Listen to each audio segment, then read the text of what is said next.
Amaka gakunukkiriza mu 1000 gakwotadde ne bizinesi ebibadde byazimbibwa mu lutobazi lwa Lubigi nga banyini byo bagamba nti bibadde bikunukkiriza mu myaka 3 wetwogerera nga gafuuse eddalufumo era ekifo ekibadde kiyimiridde obulungi bw'otuukayo kati osanga kyererezi. Embeera eno yatuusewo olunaku lw'eggulo ku Lwokusatu ab'ekitongole ekivunaanyizibwa ku butonde bw'ensi ekya NEMA bwe baafunye ebimotoka biweetiiye ne bagakakkanako ne bagamenya ne bagaleka ku ttaka. Embeera eno yalese bangi nga bali mu gwebusami n'emagaza nga n'amaziga kwotadde nga bayazirana nga kigambibwa nti n'omu ku baabadde bannannyini paaka ya takisi Nansana mu Lubigi naye presa zaamukubye n'afa. Amanya gange bampita mama na bosa. Tata w'abaana bamenyedde amaka. Simanyi kyakuzaako, simanyi wakuza abaana bange. Simanyi wakuza abaana bange baddaga. Simanyi wakuza abaana bange. Lwanyi taata. Wano wagulawo ddi omazeewo bbanga tera wagula. Nakamalawo emyaka 9. Bino byabadde mu lutobazi lwa Lubigi olusangibwa mu bitundu by'e Nansana Ganda mu disitulikiti ey'e Wakiso. Bo ababadde beesenza mu lutobazi luno bakonkomadde oluvannyuma lw'amayumba gaabwe nga kwotadde n'ebintu byabwe omuli ebifo mwe babadde bakolera bizinesi ez'enjawulo okwonoonebwa biweetiiye bya NEMA ewatali wadde okuweebwa omukisa okubaako kye bataakiriza. Ono y'omu ku batuuze abaasobeddwa ekane mu kibira nga we twamutuukiddeko ng'ali mu maziga akulukusa oluvannyuma lw'ennyumba ye gy'agamba nti yazimba emyaka 9 emabega okumenyebwa aba NEMA. Batugamba nga bateekako X naye tekuli wadde X. Kyokka bulijjo tumanyi nti ze bateekako X zibagenda okuyiwa naye ennyumba teriko wadde X tebaatulabudde baatuguddeko bugwe. Muganda wange wagulawo ssente mmeka era ebbanga eno ly'omazeewo lyonna NEMA yajja nekulabulako? Taata w'abaana NEMA tajjanga kundabulako. NEMA tajjanga era nga bagamba be baalabula babateekako X naye nze tebanteekangako X. Kati ndi wano ziina wakuza abaana bange bandese wano simanyi kyakuzaako simanyi wakudda simanyi wakuziza abaana. Singa yazze netulabula netugamba tugenda kukomawo tuliwa ebintu byammwe tuliwa amaka gammwe. tufune tusula ebweru nnaku 3 n'abaana twajjamu na bulwadde abamu tubadde na ku bitanda tetulina ssente batukozesa bukozesa osaba ssente ku mulimu bakuwopangisa ennyumba naye nga tebakuwa ssente. Twakaza abaana ku masomero tewali wadde n'ekikumi naye abantu bakole batya ddala mu butuufu. Abantu babalabule babaweeyo ebbanga oba mwaka naye mu nnaku 3 baabo bakomyeyo nti no bamenya. Febe basooka okumenya ne tusula wabwere ennaku 3 nga zipangisa ennyumba tetuziina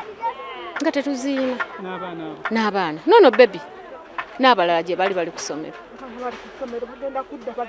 Fene ku masomero twegayiridde bwegayirizi mutusaasire febe bamenye.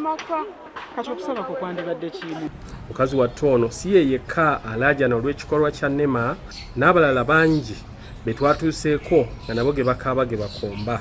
Batusiza abaana bamenyeewo ebintu bibyo bigenda kukubiwaana kuba bigenda kusiranira wano lwaki batubonyabonya webati bakatugambiddewo Tongo Mugerwa ngambira wano maze wano emyaka 14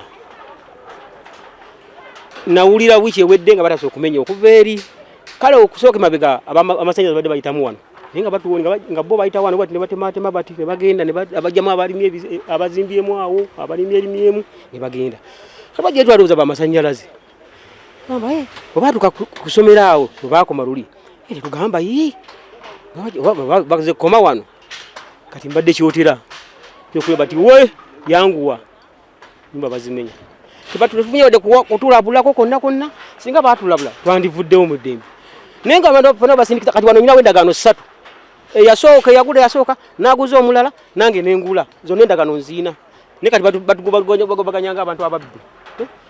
Amannya Sali Isaac Keith ni mukulembeze mu Nansana kyanaku nnyo ekigudde ku bantu baffe. Okusooka tractors zize ne zisimba ku ssaawa nga 3:4 naye tebabuuziza kigambo n'ekimu batandise kutandika kukola mulimu gwabwe. Lwaki tayodde nsuubira nti ate bandibadde bajja nti tubawadde dakiika oba 10 oba 20 muggyemu ebintu byammwe naye batandikiddewo kulwana kulaba ebintu babikola ki bintu bantu bafiiriddwa ebintu byabwe bingi nnyo otunuulira wali eri wali wabaddewo n'essabo libaddewo wali eri n'ekitowonyesa essabo n'amayembe tegamuyambye byonna bidduse bw'otunuulira abantu waliwo abantu abadde bagenze dda ku mirimu abantu abagenze ku mirimu nga ebintu babigiriddemu era bumutako omulimu ebintu by'abantu waliwo oli azze n'ajja mu TV ye ajjamu yabiwaguwagu. Abamu ku batuze balabiddwako nga bagezaako okutasa ebintu byabwe omubadde okuseruukulula ennyumba kyokka ng'ebyembi wakati mu mbeera eno ate eriyo bansanga lusibe ababalabiikiriza nga bye bataasa bye babba. Katonda yasinga okumanya ku kino naye nze kyempulira nga mutima busanyalavu eri nze n'abantu abalala era mpulira obulumi bungi mu mutima. Waliwo atata ina ye waayinza nagenda, waliwo n'ayatunda ekyalo nga yamanya gize Kampala, naye mbambi mu bwenkanya bw'ekintu abantu bonna babyonoonedde otunula amabaati boonoonamunoono. Kituufu wano tebaawaawo muntu yenna kiraga nti bajja kubanga baali badde bajja ne bagamba abantu ne babawa n'ebbanga era ku luno baakubako ne bayimiriza emabega eri naye bwe baayimiriza tebajja kugamba abantu nti ku lunaku gundi tukomawo mwetereeze.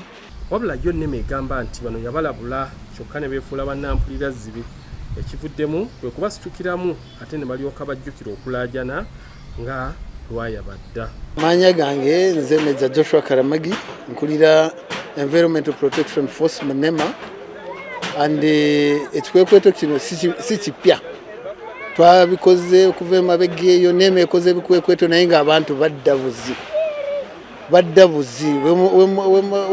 bastopingira webaddamu ne bakola ne bajja kati kino ekyo tumaze olunaku lwa 7 nga tuli mu Lubigi muno.